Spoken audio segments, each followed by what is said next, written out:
And now for something completely different. Hey everybody, what's up? I got a special treat for you guys today. So a few weekends ago, I went to a flea market near my house. It's one of those places indoors where they have different vendors set up in I guess they call them booths. And met this really nice lady named Pam, who also subscribed to my channel. She sells lots of videos and video games and stuff like that. And so I made a deal with her for the video games you see here. So we're going to take a look at them, see what I might want to play next. Stick around. All right, so we're going to go chronologically here. So RBI Baseball 4 came out, I guess, in 1992 because it's got the stats from 1991 in it. And as you can see, it even has all the division champs from 91 all the way back to 1983. That includes, the 1986 Mets that won the World Series and the 1988 Mets that lost to the Dodgers. So if you really wanted to replay that NLCS from 1988, you can do so. As you can see, the box is in really good condition. Just going to give you guys the once over here. You can read it yourself via the pause menu. All the stuff that I bought was in great condition, so she did a great job taking care of it, and wherever she got it from somebody who clearly took care of their stuff. So that's awesome. Cartridge is in good condition as well. I did start playing this. I played it a couple games with my son, and it's okay. The stats seem to be the main selling point. The video is not great. I don't think it would make for a good long-term project. It's one of those deals where ground balls come at you really fast, and I think what it does keeps the ball in the middle of the screen and it moves everything around you. So I can see motion sickness being a problem. So maybe I'll do a quick review standalone of that, but I won't really do a major playthrough. As you can see right now, I'm going through all the material that is also in excellent condition. Here's the Tengen catalog for the time period. James Bond, Clax, I think Marble Madness is in there. And it's got a poster on the back for Dragon's Fury. So, couldn't really get that on camera, but I hope you can get an idea. So now we will look at the instruction manual, which, the usual stuff, how to play the game.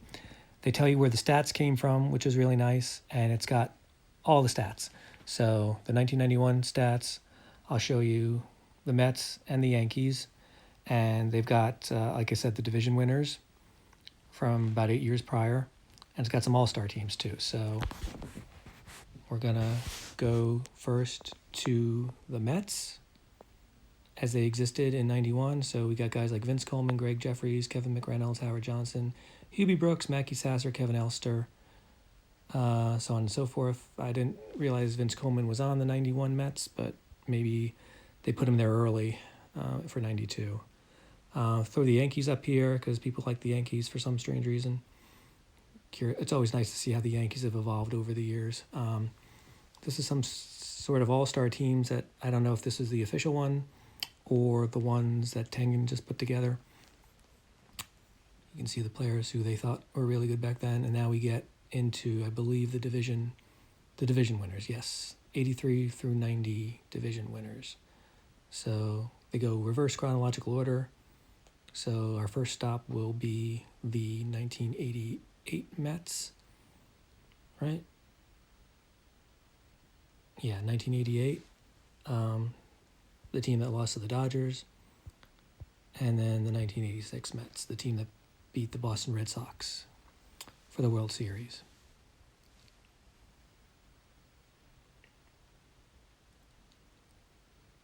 And then we finally have another set of all-star teams in case the ones you saw before just weren't enough.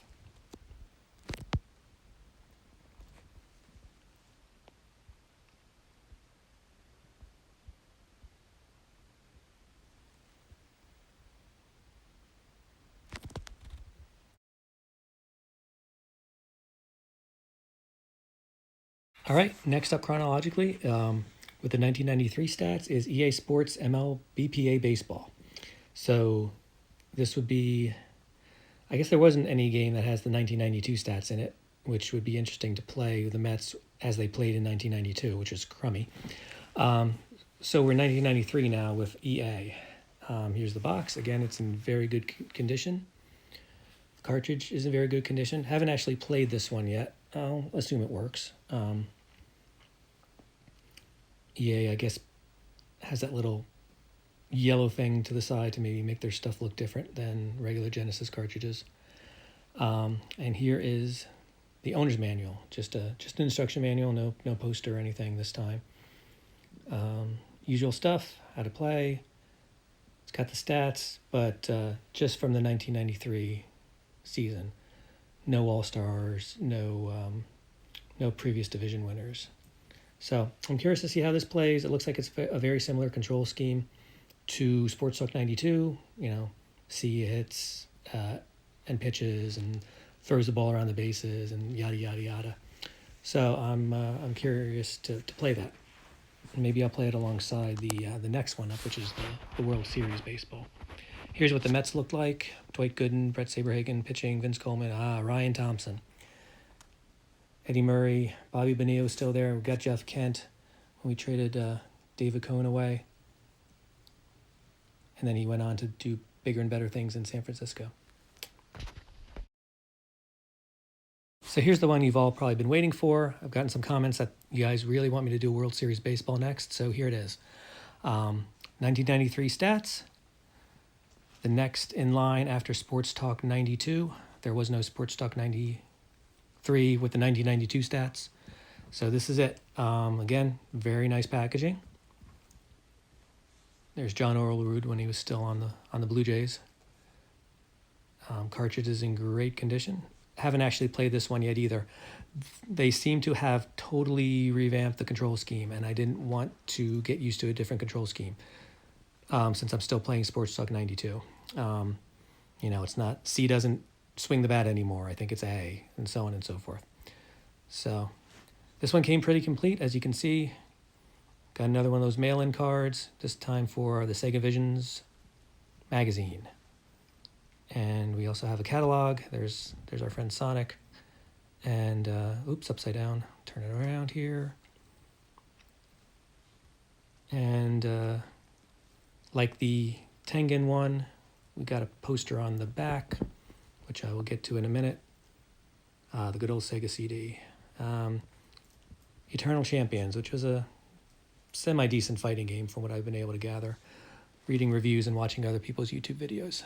So, again, this is what we're going to be playing next, spoiler alert, and we will see how it goes. We'll see how we can do with the Mets with their 1993 stats and Ryan Thompson. All right? Owner's manual, here it is. Let's see, are there any stats in here? No, just how to play the game. Okay. Fair enough. We'll get the stats by looking at the screens when we play the game. Oh, I thought this was neat too. They basically tell you where they got their stats from and how you can do likewise. So I thought that was kind of nice of them. You don't often see that.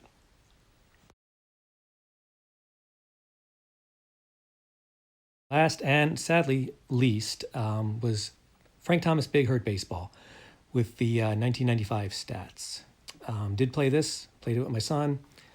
They tried to go the whole pre-rendered 3D graphics route, kind of sort of like what they did with NBA Jam. It just doesn't work. Kind of like with RBI Baseball 4, the ground balls come at you way too fast when you actually do manage to hit the ball.